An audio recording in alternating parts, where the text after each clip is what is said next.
नमस्कार, बाखबर में आप सभी का स्वागत है। मैं हूं आपके साथ दिव्यांशु जोशी। तो दमोह की घटना पर सियासी दंगल मचा हुआ है। प्राइवेट स्कूल पर जिहाद फैलाने के आरोप लग रहे हैं। सीएम शिवराज के निर्देश पर एक्शन ले लिया गया है, लेकिन कांग्रेस को यह मामला राजनीतिक लग रहा है। तो स्कूल प्रबंधन पर हिंदू छात्राओं को हिजाब पहनाने के आरोप लगे थे और ऐसा भी सामने आया है कि स्कूल में इस्लामिक प्रार्थना कराई जा रही थी। स्कूल प्रबंधन पर 2 महिला टीचरों का धर्मांतरण कराने का भी आरोप है। प्रशासन ने पहले स्कूल प्रबंधन को क्लीन चिट दे दी थी। सीएम शिवराज सिंह चौहान और गृह एवं जेल मंत्री डॉक्टर नरोत्तम मिश्रा के निर्देश पर एक्शन हुआ। शिवराज सरकार ने स्कूल की मान्यता को अब रद्द कर दिया है। तो वहीं दूसरी ओर बीजेपी के प्रदेश अध्यक्ष वीडी शर्मा को भी टेरर फंडिंग की ही आशंका है।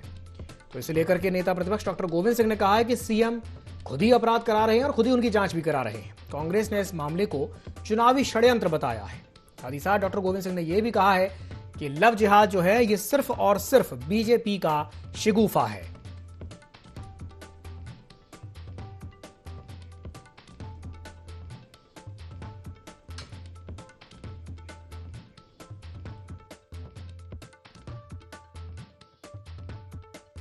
अंदर गंगा जमुना जो जिहादी गंगा जमुना जो स्कूल है, उस स्कूल के अंदर जो घटनाक्रम हुआ हिजाब को लेकर के, हमारी बेटियों को, उन मासूम बच्चों को जिस प्रकार से दबाव डाल करके प्रेरित किया गया, उस पर प्रशासन ने, शासन ने कार्रवाई की है। उसकी मान्यता भी रद्द हुई है। ये जो प्लानिंग के तहत इस प्रकार के प्रबंधनों के द्वारा ये मात्र लव जिहाद नहीं, ये जिहादी साम्राज्य खड़ा करने का काम जो उस दमोह के समूह के द्वारा हुआ है। मैंने तो इसके बारे में मांग किया कि इदरीस खान, जलील खान और मुश्ताक खान, हजारों एकड़ जमीन इनके पास कहां से आई? इनके खिलाफ कड़ी से कड़ी कार्रवाई मात्र नहीं, धर्मांतरण की कार्रवाई भी होनी चाहिए। इनके खिलाफ लव जिहादी, इसके पीछे जो इनकी मानसिकता है उसके खिलाफ कार्रवाई होनी चाहिए। टेरर फंडिंग के साथ ये लोग जुड़े हैं। मध्य प्रदेश की जनता भारतीय जनता पार्टी की सरकार को 18 वर्षों समझ चुकी है। उनकी पोल पट्टी खुल चुकी है।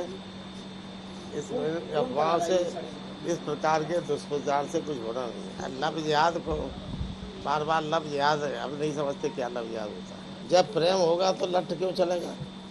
जब भारतीय जनता पार्टी का लाया गया सगुफा है लव जिहाद, लव जिहाद। अरे भाई, जब लव होता है तो लठ थोड़ी चलता है, जिहाद थोड़ी होता है, प्रेम बाहर चलता है। तो दमोह के गंगा जमुना स्कूल को लेकर के शिकायत बटी हुई है। स्कूल प्रबंधन पर हिंदू छात्राओं को हिजाब पहनाने के आरोप लगे थे और इसे लेकर के अब सियासत भी देखने को मिल रही है। इसी विषय को लेकर के हम चर्चा करेंगे और चर्चा करने के लिए हमारे साथ 2 खास मेहमान जुड़ रहे हैं। चर्चा में हमारे साथ जुड़ रहे हैं डॉक्टर राहुल रंजन, जो कि वरिष्ठ पत्रकार हैं। साथ ही साथ हमारे साथ जुड़ रहे हैं रमेश शर्मा जी फोन लाइन पर, जो कि वरिष्ठ पत्रकार हैं। आप दोनों ही मेहमानों का बहुत बहुत स्वागत है IND24 में। सबसे पहले मैं शुरुआत करना चाहूंगा डॉक्टर राहुल रंजन से। डॉक्टर रंजन, जिस तरीके से हमने अभी वीडी शर्मा जी की बात को सुना और वो ये बात कह रहे हैं कि उनको आशंका है कि इस पूरे मामले में कहीं ना कहीं टेरर फंडिंग जैसी चीज इन्वॉल्व है, क्या कहेंगे इस पर? दिव्यांशु जी, ये जो लव जिहाद वाला मामला है, पहली चीज तो आप लव जिहाद को ही समझो कि ये लव जिहाद कोई बहुत पुराना शब्द नहीं है। ये अभी अभी आया हुआ है, 21वीं सदी में आया है। तो इस पे आप ज्यादा चाहिए मत। और दूसरी चीज ये है कि लव जिहाद को आपने एक जगह ही क्यों करके रखा? क्या मुस्लिम ही लव जिहाद में इस्लामिक है अकेला तो वहां लव जिहाद है? क्या ईसाई नहीं हो सकते? बाकी दूसरे जो जाति धर्म के लोग हैं वो लोग लव जिहाद नहीं? मतलब एक शब्द आप देखिए, एक तो लव आपने जोड़ दिया अंग्रेजी का शब्द, जिहाद उर्दू का शब्द उठा करके। अब चूंकि जैसे जिहाद आता है तो आप जाकर के सीधे इस्लामिक, जो मुस्लिम धर्मावलंबी हैं, जो मुस्लिम को मानते हैं, जो मुस्लिम वर्ग के लोग हैं, तो जिहाद शब्द आने के साथ में उनके साथ में जुड़ गया। तो आप ये मान के क्यों चल रहे हैं कि एक ही वर्ग है मुसलमान, ऐसा वर्ग है जो इस मामले में लड़कियों को उलझा रहा है या लड़कियों को अपनी ओर आकर्षित कर रहा है या फंसा रहा है, और फंसाने के बाद में उनके साथ में शादी विवाह कर रहा है और इसके बाद में उनकी हत्याएं हो रही हैं और दीगर बहुत सारे मामले आपको दिखाई दे रहे होंगे। लेकिन आप उसको गंभीरता के साथ में यदि आप सोचो तो ये मामला आखिरकार मुस्लिम वर्ग के लिए ही अटैक वहां क्यों कर रहा है? ये तो एक टारगेटेड मामला आपको दिखाई देता है। भारतीय जनता पार्टी जरूर ये कहती है कि साहब ये मुस्लिम देश बनाने की ओर आगे बढ़ रहे हैं और अपनी आबादी बढ़ाने के लिए और हिंदुओं को भ्रष्ट कर रहे हैं। तो आप ये दूसरे पहलू को भी देखिए तो क्या अकेले हिंदू की लड़कियां ही मुसलमानों के यहाँ जा रही हैं, या दूसरे धर्मों के लोगों के ऊपर वो अटैक नहीं करने की चेष्टा कर सकते हैं? ईसाई लड़कियां भी जा सकती हैं, हिंदू जा रही हैं तो ईसाई भी जाएंगी, दूसरे वर्ग की भी जाएंगी। तो टारगेटेड आप क्यों कर रहे हैं? तो आप यहाँ भी तो थोड़ा संज्ञान लेने की चेष्टा करें कि दूसरे वर्ग की लड़कियां भी जा रही हैं, वहां की नहीं जा रही हैं। टारगेट कैसे बन रहा है? और दूसरी चीज ये है कि जब आप इतनी बड़ी बड़ी बातें करते हैं, जो संगठन भारतीय जनता पार्टी या इस तरीके के जो हिंदूवादी संगठन है जो जुड़ करके लव जिहाद की बात कर रहे हैं, तो पहली चीज तो ये है कि हिंदू लड़कियां जो हैं आखिरकार ऐसे आकर्षित होकर के मुस्लिम धर्म अपनाने के लिए इस्लाम की ओर आकर्षित क्यों हो रही हैं? पहले तो आप अपने घर को देखो कि आपके घर की लड़कियां ही क्यों बिगड़ करके मुसलमानों के पास जाने की चेष्टा में लगी हुई हैं।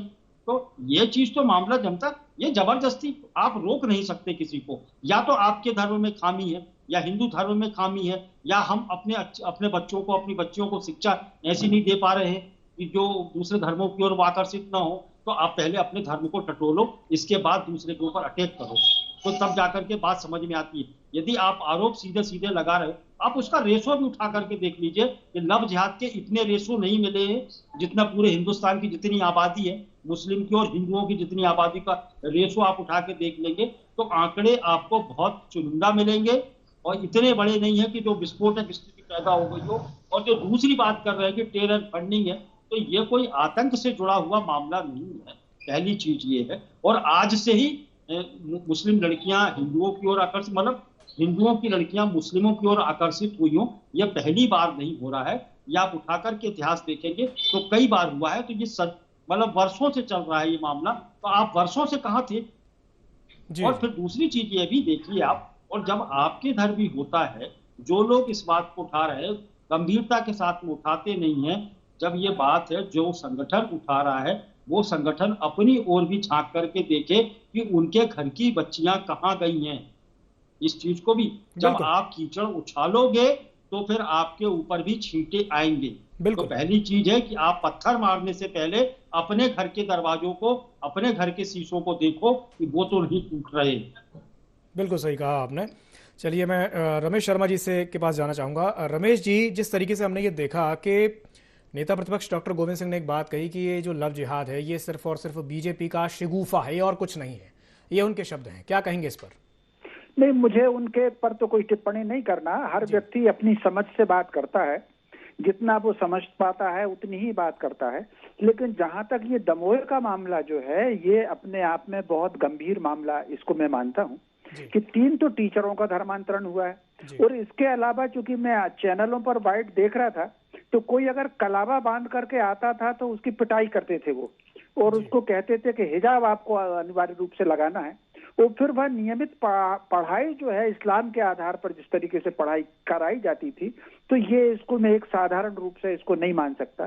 दूसरा एक बात जो है, जिस तरीके से ये जो संस्था है जो स्कूल चलाती है, इस संस्था ने जिस तरीके से पिछले 5 वर्ष में 10 वर्ष में प्रॉपर्टी खरीदी है। टेरर फंडिंग केवल वही नहीं होता कि आपने हथियार खरीदा और किसी को गोली मार दी और आतंकी हमला कर दिया। टेरर फंडिंग की जो परिभाषा है, जो संविधान की परिभाषा है, उसमें वो चीज भी आती है कि कोई मान लीजिए ऐसी संस्था है, वो किसी ऐसी संस्था को अनुदान दे रही है या आर्थिक सहायता कर रही है जहां पर खास तौर पे इस तरह की शिक्षा दी जाती है, ब्रेन बात किए जाते हैं, उसको भी वो भी टेरर फंडिंग की उसमें आता है। तो इसके पास अचानक ये पैसा कहां से आया? निश्चित रूप से इस मामले में प्रशासनिक जो स्थानीय अधिकारी होंगे उनकी भी इसमें लापरवाही है, और इसको हम लव जिहाद से इसलिए अलग नहीं कर सकते। आप अगर देख लें कि भारत में कितने तरीके चल रहे हैं हिंदुओं के लड़कों को और हिंदुओं की लड़कियों को भ्रमित करके धर्मांतरण कराने की। अभी आज ही मैं थोड़ी देर पहले ही, मुश्किल से 15 मिनट पहले ही एक नेशनल चैनल देख रहा था, मैं नाम नहीं लूंगा, मैं 15 मिनट पहले की बात है, नेशनल चैनल देख रहा हूँ। उस चैनल पर ये जो बच्चे वीडियो गेम खेलते हैं, इस वीडियो गेम के माध्यम से उन्होंने ब्रेन बास किया और 4 जो नाबालिग बच्चे थे, छोटे बच्चे थे, उन्होंने धर्मांतरण करके इस्लाम ले लिया। और चूंकि इस्लाम का अभियान बराबर चल रहा है धर्मांतरण के लिए और देशांतरण के लिए, उसका मैं एक आंकड़ा देना चाहता हूँ। 1951 की अगर आप जनगणना देखेंगे तब हिंदुओं की जो जनसंख्या थी वो 91.5 थी, और अगर 2011 की जनगणना देखेंगे तो उसमें वो 80% आ गई। तो कहीं ना कहीं जो हिंदू लगातार घटते चले जा रहे हैं और मुस्लिम्स की संख्या बढ़ रही। 1951 में अगर आप सरदार पटेल का आप भाषण देखें तो सरदार पटेल के अनुसार 1947 में जो मुसलमान पाकिस्तान नहीं गए उनकी संख्या 1.25 करोड़ है। ये खूब चैनलों पर आया है, ये सरदार पटेल ने देश के गृह मंत्री ने कहा है। लेकिन अगर आप अब देखेंगे तो वो करीब 20 करोड़ हो गए। तो ये जो संख्याएं बढ़ रही हैं वो कहीं ना कहीं वो कहीं बच्चे जन्म देने से नहीं बढ़ रही है, धर्मांतरण से बढ़ रही है। तो वो योजना पूर्वक इस तरीके से चला रहे हैं। और कहीं ना कहीं देश में और हिंदू समाज में कुछ ऐसे लोग हैं जो पर्दे के पीछे उस तरीके से सपोर्ट करते हैं, जिस तरीके से अकबर को सपोर्ट करते थे टोडरमल और मान सिंह और बीरबल टाइप लोग जो हैं, इसी तरीके से इस तरीके से कुछ टोडरमल और कुछ मान सिंह हर युग में पैदा होते हैं जो हमेशा दूसरों को सपोर्ट करते हैं और सनातन धर्म को इस तरीके से नुकसान पहुंचाते हैं। तो जिस तरीके से नाम बदल बदल करके हिंदू नाम रखकर लड़की को फंसाया और फिर धर्मांतरण को, क्योंकि कहीं ना कहीं हिंदू में चालाकी नहीं होती, हिंदू में दूरदर्शिता नहीं होती। अगर दूरदर्शिता होती तो आप मुझे बताइए पाकिस्तान में कितनी आबादी अब हिंदुओं की बची है 47 से लेकर अब तक, और हमारे यहाँ कितनी बची हुई है।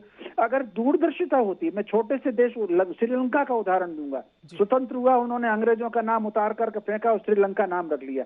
बर्मा ने अंग्रेजों का नाम निकाल करके फेंका और म्यांमार अपना नाम रख लिया।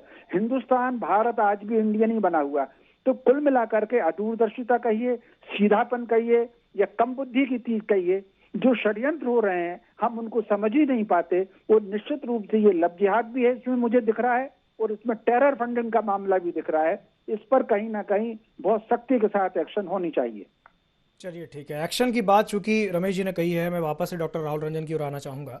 डॉक्टर रंजन, एक्शन हुआ, स्कूल की मान्यता चली गई, लेकिन बड़ा सवाल ये है कि क्या स्कूल की मान्यता रद्द कर देने मात्र से ये जो धर्मांतरण की चीज़ जिसके बारे में अभी रमेश जी बात कर रहे थे कि हाँ हो रही है, क्या ये रुक जाएगा?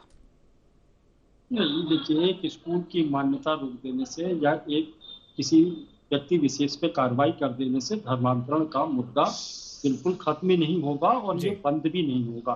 लेकिन आप ये देखिए, दूसरी चीज बहुत गंभीरता के साथ में, ये मसला राष्ट्रीय स्तर पर सामाजिक बदलाव का है जी। आप इसको देखिए, या तो आप इस समय समाज की लड़ाई है या आप अपने अपने समाज को बचाने की जिम्मेदारी हर समाज के पास में है। और इसीलिए आप देख रहे हैं कि पहले जो अलग अलग वर्ग था, अब आप जातियों के वर्ग और वर्ग विशेष अलग अलग जो उठ खड़े हुए हैं, वही है कि सब लोग आज समय अस्तित्व की लड़ाई लड़ रहे हैं। अस्तित्व की लड़ाई लड़ना बड़ा मुश्किल काम होता है। जी जी जी तो जी जो है, जहां तक अस्तित्व आप देखोगे तो हर व्यक्ति अपने अस्तित्व को लड़ रहा है, और जब अस्तित्व की लड़ाई होती है तो दिक्कतें पैदा होती हैं।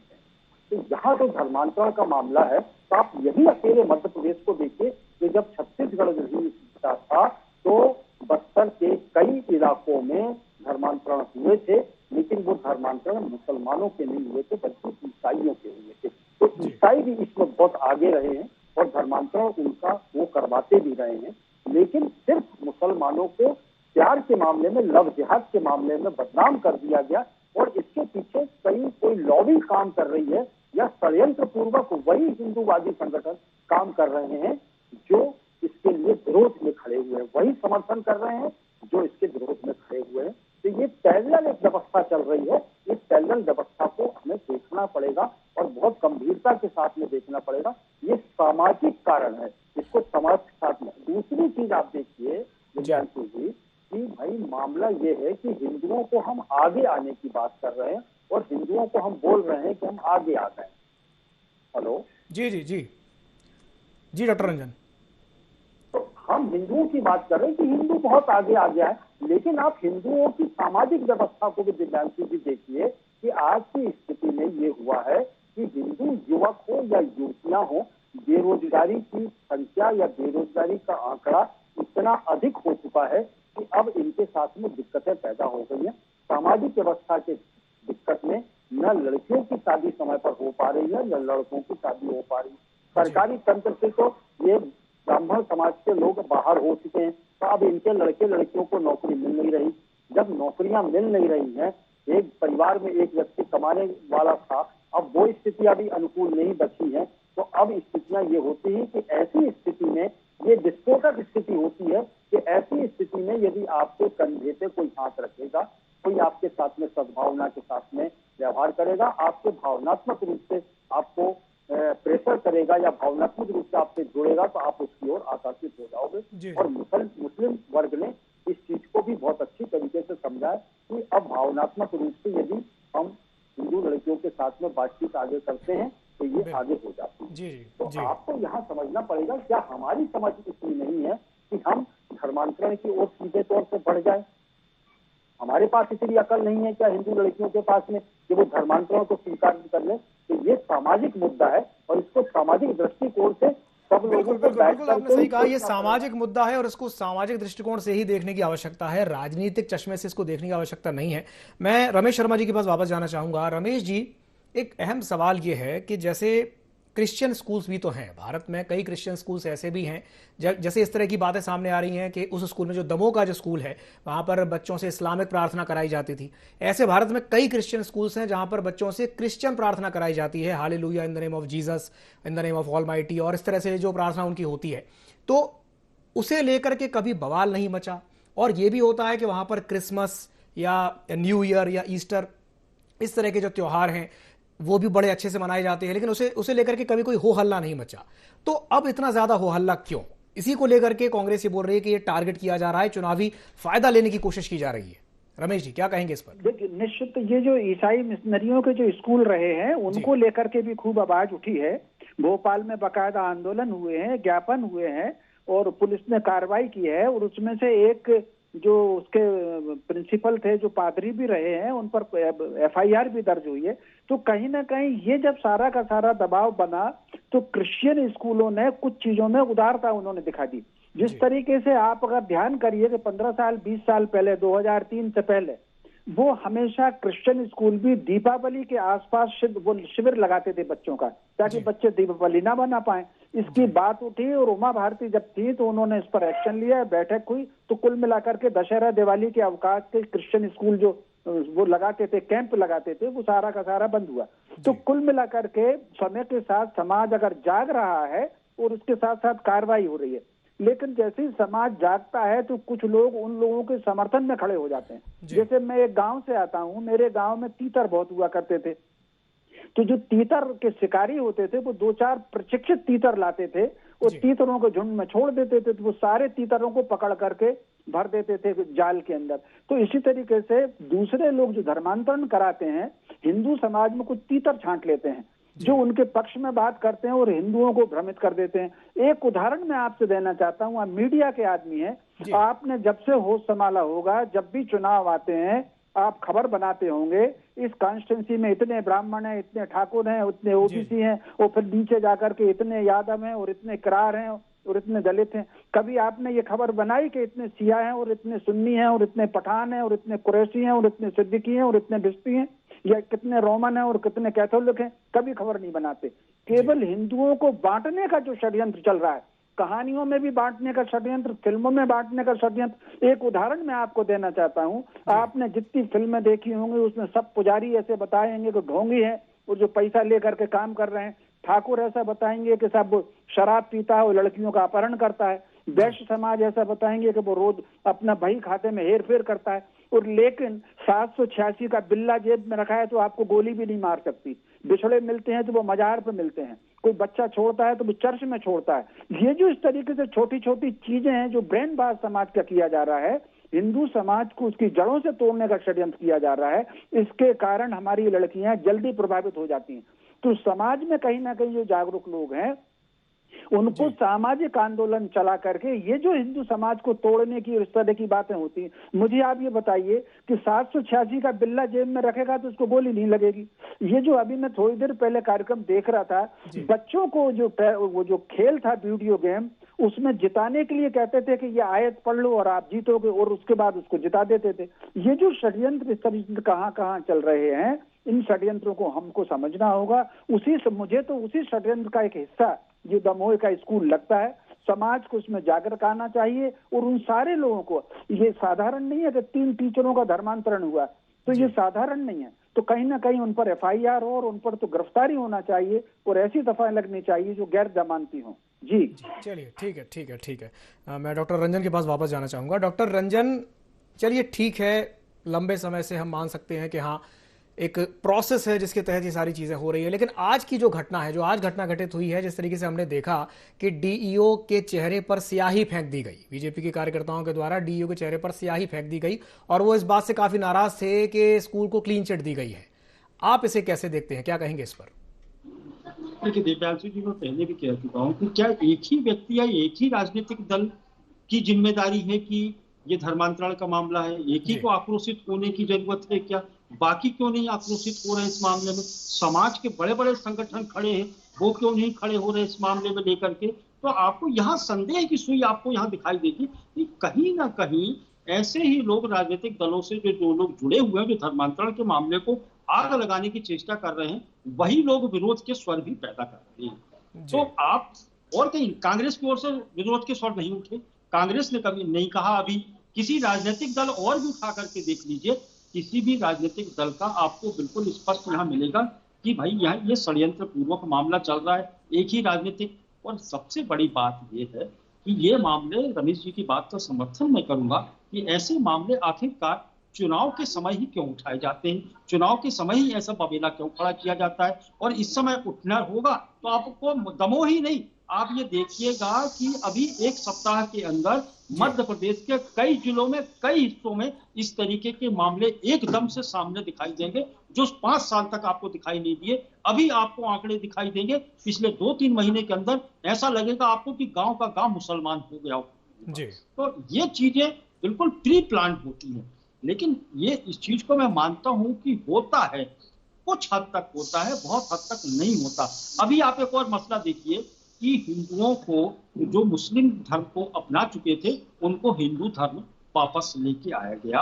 आप प्रोसेस को बहुत अच्छे तरीके से समझते हैं कि यदि धर्मांतरण हो रहा है और हिंदू व्यक्ति को यदि मुसलमान बनाया जा रहा है तो एक खतरा का प्रोसेस है। आप हो गया, आप उसको रिटर्न कैसे लेके आओगे, इस सवाल का जवाब कोई मुझे दे दे कि हिंदू आप कैसे बना दोगे? गंगा जल छिड़क करके आप बना नहीं सकते, गाय का मूत्र आप छिड़क करके उसको बना नहीं सकते, क्योंकि वो फिजिकल रूप से उसको डैमेज हुआ है।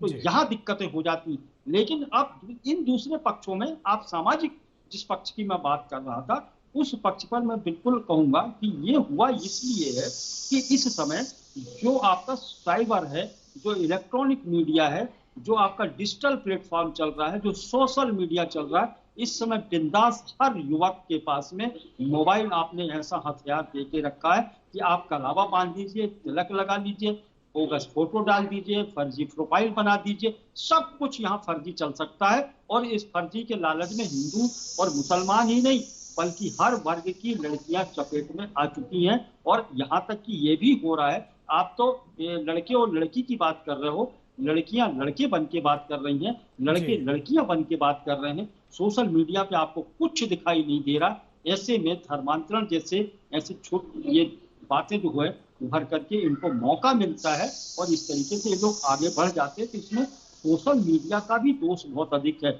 आज की स्थिति में ये हुआ, युवाओं के पास में रोजगार नहीं है, कोई काम धंधा नहीं बचा, बड़ी बड़ी डिग्रियां लेकर के बैठे हुए हैं, कॉलेज पास आउट हो चुके हैं, इंजीनियर बन चुके हैं, दुनिया भर की तमाम डिग्रियां अपने घर में आले में रख करके बैठे हैं, मोबाइल हाथ में लेके बैठे हैं, कोई काम नहीं है। जब नौकरी नहीं है तो मोबाइल सोशल मीडिया है और सोशल मीडिया पे बरगलाने का काम खूबी किया जाता है। और इसमें वही लोग सक्रिय हैं जिनको आप कल्पना के परे समझते हैं। जो लोग षड्यंत्र में शामिल हैं वही सोशल मीडिया पे भी एक्टिव हैं और वही लोग ये भ्रमित कर रहे हैं ये लड़कियों को, चाहे वो हिंदू हो। क्योंकि देखिए क्या होता है कि हिंदू, ईसाई या कुर्मी है या पटेल है या फिर राजपूत लड़की है, ये कुछ नहीं होता भाई। सब कुछ प्रोफाइल फर्जी बनाई जा सकती है और वहां लड़के तिलक लगा के मुस्लिम बुद्धि विवेक होना चाहिए कि सही और गलत में, अच्छे और बुरे में फर्क कर पाए। बहुत बिल्कुल सही कहा आपने। बहुत बहुत धन्यवाद आप दोनों ही मेहमानों को हमारे साथ जुड़ने के लिए और चर्चा में शामिल होने के लिए। तो जिस तरीके से हम ये देख रहे हैं कि दमोह के मामले के बाद बीजेपी और कांग्रेस दोनों ही एक दूसरे पर हमलावर हैं। एक तरफ जहां कांग्रेस ने इसे विशुद्ध शिगूफा बता दिया है, चुनावी शिगूफा बता दिया है, तो वहीं दूसरी ओर सरकार ने इस पर एक्शन लेते हुए स्कूल की मान्यता को ही रद्द कर दिया। और उसके बाद अब ये भी देखने में आया है कि आज ही की घटना है कि डीईओ के चेहरे पर स्याही फेंक दी गई है। तो ये देखने वाली बात होगी कि वास्तव में सियासत का फायदा बीजेपी को मिलता है या कांग्रेस को। बाखबर में फिलहाल के लिए इतना ही। मुझे दीजिए इजाजत और आप बने रहिए ID24 के साथ। नमस्कार।